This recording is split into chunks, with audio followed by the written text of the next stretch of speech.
Marvel cinematic universe ने हमें इतने अनेक यादगार कहानी दी है कि हर एक नया प्रोजेक्ट एक नए प्रश्न का जन्म देता है। पहले तो इन सारे सवालों का जवाब 1-2 सालों में ही मिल जाया करता था, पर अब तो मानो कि सवाल तो बहुत सारे हैं पर जवाब के टाइम।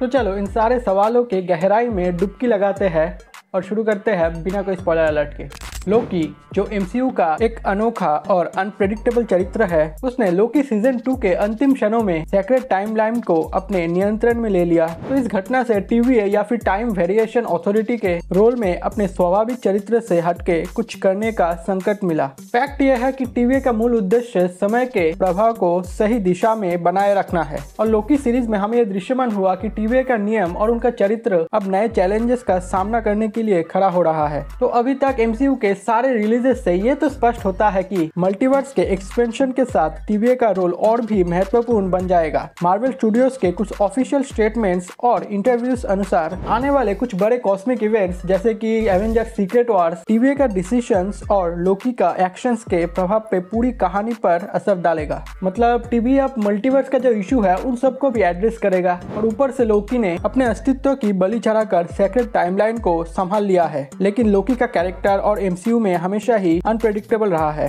कभी विलेन, कभी एंटी हीरो और कभी एक खुद ही हीरो। और अब जब लोकी ने इन सारे यूनिवर्स को बचाया है, तो क्या वो एमसीयू का एक नए प्रकार से प्रोटेक्टर बनेगा या फिर इस इमेंस पावर की वजह से खुद एक थ्रेट बन जाएगा।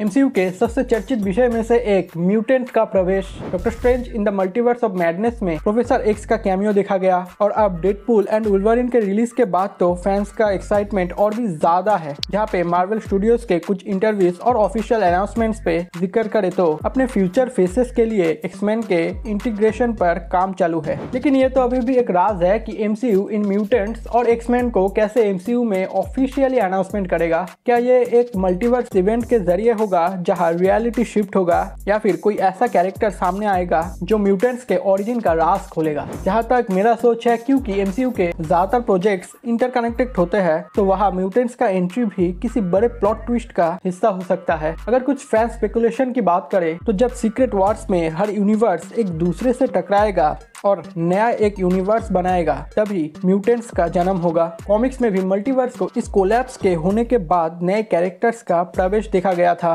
तो हो सकता है कि एमसीयू भी इसी रास्ते को अपनाए।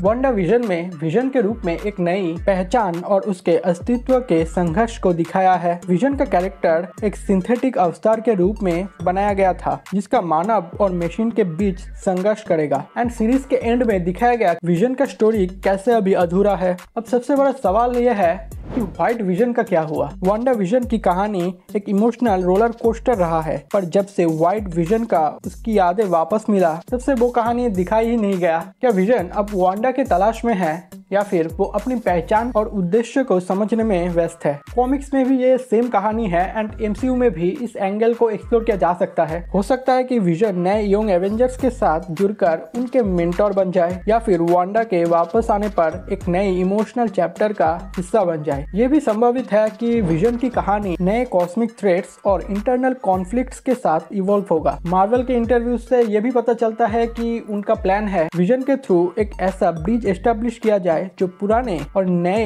हीरोज के बीच संवाद को मजबूत करे। कॉमिक्स में भी विजन ने एवेंजर्स को जो नया पीढ़ी है उनको ट्रेन किया है, और एमसीयू में भी अब नए हीरोज का आना जारी है, तो शायद विजन का भी जल्दी प्रवेश देखने को मिले हमें। इटर्नल्स के आखिर में ये तो स्पष्ट है कि सेलेस्टियल का किरदार एमसीयू में जीवन के एवोल्यूशन और कॉस्मिक बैलेंस को समझाने में अत्याधुनिक महत्वपूर्ण एक चैप्टर है। अरिशम के द्वारा दिया गया निर्णय जो इंसानियत के भविष्य को प्रभावित करता है, एक रचनात्मक और सोची समझी कहानी का हिस्सा था।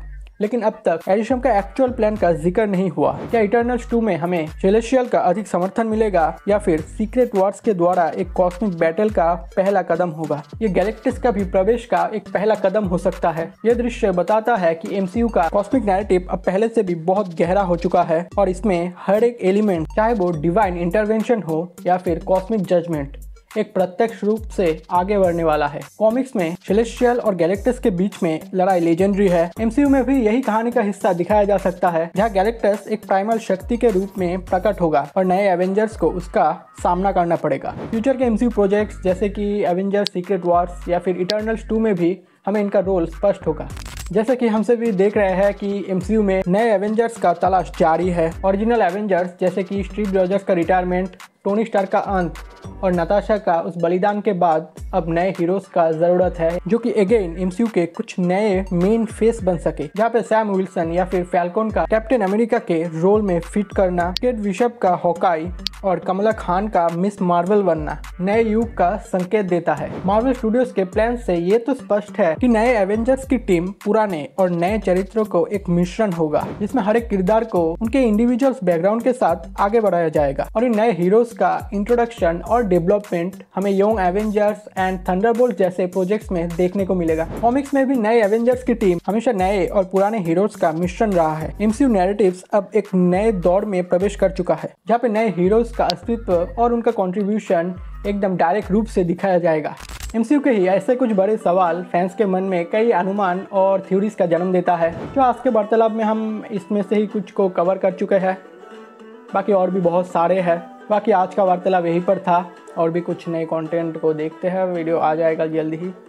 पहले वाला भी देख लो, पूरा 2024 का best movies and web series का है, देख लो, ऊपर पे आ जाएगा लिंक, देख लो। बाय।